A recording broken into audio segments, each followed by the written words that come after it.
I have found the 7 male flirting styles, and in this video you will learn which one you are.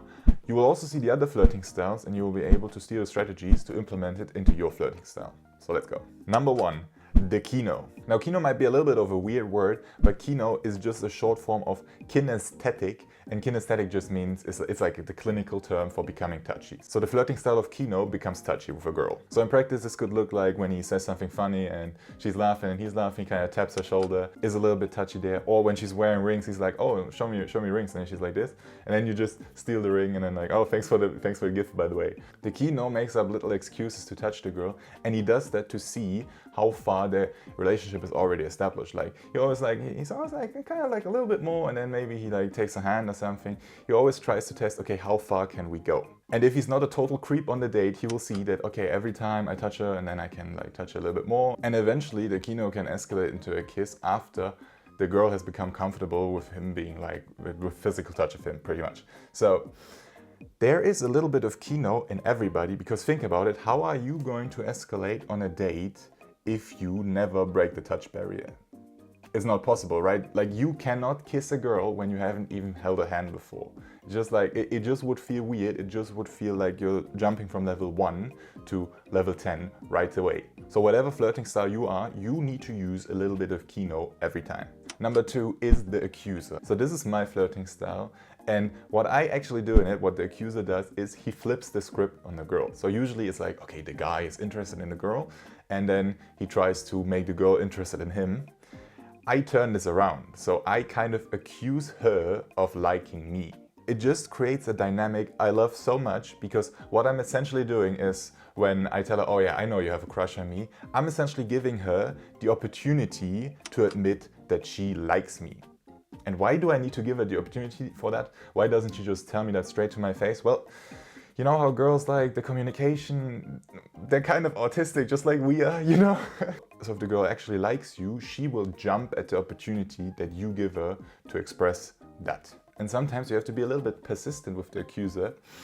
I actually was on a date with a 32-year-old, like, don't ask me how this happened. I kind of like accused her of liking little, you know, I'm 21 years old, so I kind of accused her of liking little boys. And in the beginning she was like, no, like stop saying that shit. And I didn't stop.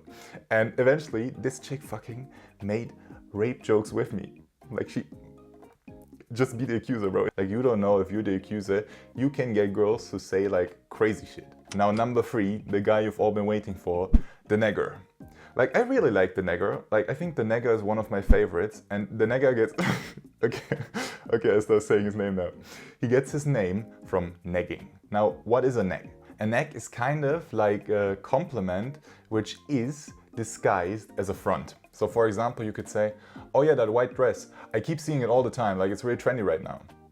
You show her that you noticed her white dress, but then like it comes from the backhand because it's saying, oh yeah, like all the other girls are wearing this shit as well. That's a neg. Negging is very similar to playfully trash talking her. And what actually happens a lot if you are negging and the girl likes you, she will neg you back. Like she will start playfully trash talking you. And by the way, if she does, that's a very good sign, because that means she's digging you. But you might wonder right now, wait, but how does the negger build it? How does he build attraction through trash talk? Well, both of you know you're not serious, and trash talking her, actually like fronting her a little bit, it is much easier than to tell her you like her. Both of you know that subconsciously I like you is communicated, but saying you are trash even though you mean I like you is just easier. That's how the Negger works. Number 4 is very cool as well, but if you know all the flirting styles, but you don't go on dates, then you have the knowledge, but you don't know how to cash in on it. So actually, if you want to know the protocol that I use to approach girls, take them on dates, and escalate with them, check out the first link in the description. Let's move on to number 4. This one is the Brute. Now the Brute kind of has like a boxing fighter personality, okay? You know how like most boxers are kind of stupid, because like the intelligent guy, he's like, oh fuck, like if I go in there, I might get hit and I might get a concussion and I'm going to lose brain cells. Well, the fighter personality, he doesn't even think about that. He doesn't give a fuck about collateral damage. He has the directive, okay, I need to punch the other guy, and then he goes in there and be like, bam, bam, bam, bam, bam, bam. Okay, this is the Brute. Like this guy does not have a filter at all, and he just says what's like authentically on his mind. So for example, if the girl does kind of like something that turns him on, he's just like, oh yeah, by the way, I think that's sexy as fuck. And you might think, oh well, that's like way too risky. What if we're not at that level yet? Well, the brute has the big advantage, let's call it an advantage, that other people perceive him as kind of too stupid to even know that what he's saying might be a little bit offensive. So the brute kind of is like a happy retard that everybody thinks, oh yeah, like, you know, like if he was smarter then I'd be mad at him, but honestly he just doesn't know any better. Now you are very unlikely a brute because you are watching dating YouTube videos. That's like the exact opposite of brute behavior. And if you might think, oh well, but like the brute archetype, I think it would be kind of cool. Don't even bother faking it. Like if you're an intelligent guy and you're trying to fake that you're brute, that you're stupid, it doesn't work. Like people will call you out immediately because you've been thinking about stuff all your life, and when you tell you, oh yeah, I'm going to stop thinking about it, I'm just going to be brute, it doesn't work. It's very hard to pretend you're a brute when you're not. Now, next one is the Jester. This is number 5, and you probably know like a Jester character from some movie or something. Like Jesters, they're just like fun, they take nothing seriously, and they just keep cracking jokes. Now, something Jesters also do, which is not like every Jester, but it's more common in them, is peacocking. Now, what is peacocking? Peacocking, you know how like the male peacock, he has this fucking, I don't know, he can like draw this shield and then suddenly like all the girls are looking at him like, oh damn, like this male peacock, I want the peacock of this peacock. The Jester who's peacocking does the same thing by wearing like ridiculous outfits that just command attention to him.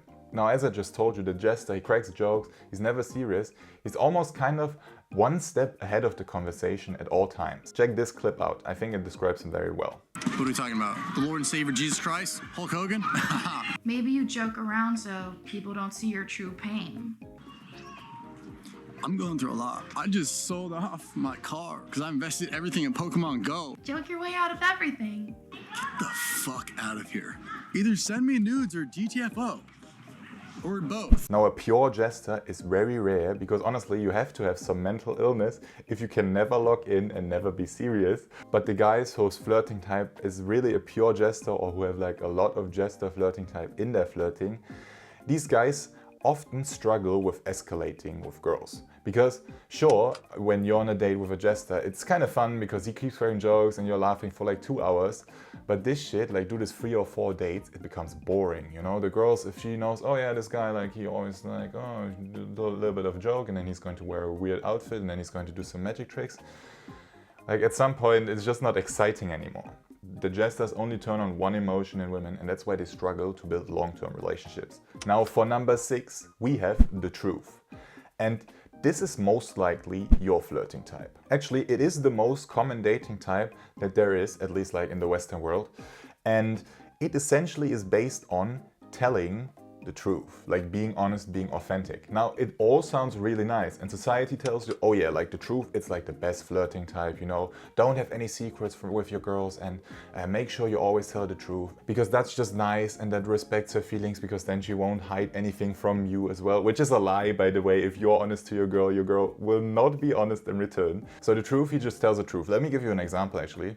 If he were to be on a date, let's say he's on a first date, you know, the truth, like, oh yeah, they're having fun. Then the girl asks him, oh yeah, by the way, what's your body count?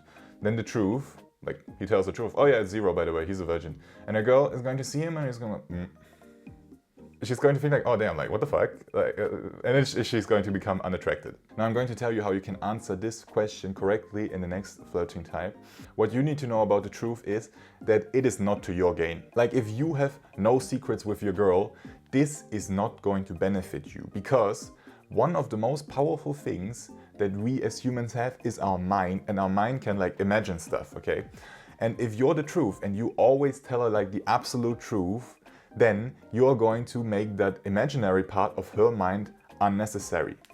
Now, why is that a bad thing? Well, mystery creates like tension, because like every guy has like boring parts of their life. Like my life also has boring parts, but I'm not on a date being like, oh yeah, I'm just going to tell her the truth. Oh yeah, I recorded a video today and then I had to edit it for 6 hours. That's just not fucking fun. Like she doesn't want to hear about your like boring ass routine. Don't share the boring shit about your life or about your personality, because like girls don't want to hear that shit, honestly. They just don't. Even though they're telling you, oh no, I do want to hear because that's authentic, that's like truth, and oh, no secrets, oh, it's so nice. Don't do that, okay? Mystery is what you want because her mind is going to fill the gaps that you are not filling, and that is going to be attractive. Okay, and dating type number 7 is the oracle. Now, if you're currently a truth, then you should switch over to the oracle because the truth and the oracle, they're kind of similar, but they work a little bit differently. It's easy to transition from truth to oracle. So if you're truth right now, I recommend you to switch to oracle. And first, I want to clear up a big misconception when you think like, oh yeah, but if I'm no longer truth, am I lying to my girl then? No, you're not. I called it the oracle because the oracle speaks the truth as well, but he's mysterious with it. You know how like when you ask the oracle, oh yeah, what's the answer to life? And then the fucking computer says 42. That's like mysterious. So being this flirting archetype does not mean you're lying. It just means that you tell the truth with a little bit of mystery. And as I promised, the body count example, if the girl asks the oracle, oh yeah, what's your body count? The oracle is going to be like, you know what? I kind of stopped counting after 50, which is not a lie because what he's communicating is that he fucks, but he's not directly communicating how much he fucks. And then the imagination of the woman is going to kick in and she's going to think, oh, like over 50, like that's obviously not true, but oh, he's not telling me the real number, well, maybe it must be 12 or 13, or maybe he's actually not lying and it's 50. So you know how this like sparks the emotions inside of her. Think of being an oracle kind of like a horror movie. You know how like you're shitting yourself in the horror movie before you see the monster and you only hear noise and you just think like, oh my god, like this is so scary. And then you see the monster and then it's like, it looks like a clown. You're kind of thinking like, oh yeah, you know what? It was scarier in my imagination. You are sexier in her imagination. So that's why I want you to be the oracle that tells the truth with a little bit of mystery so her imagination works for you. Okay, so all that's left to do is to land some dates so you can try these 7 archetypes on some actual dates. Now again, if you don't know how to go on dates, check out the first link in the description. It's a full guide to the North Star method. Click and watch this video to keep on learning. Subscribe to the channel right here. I'll see you in the next one.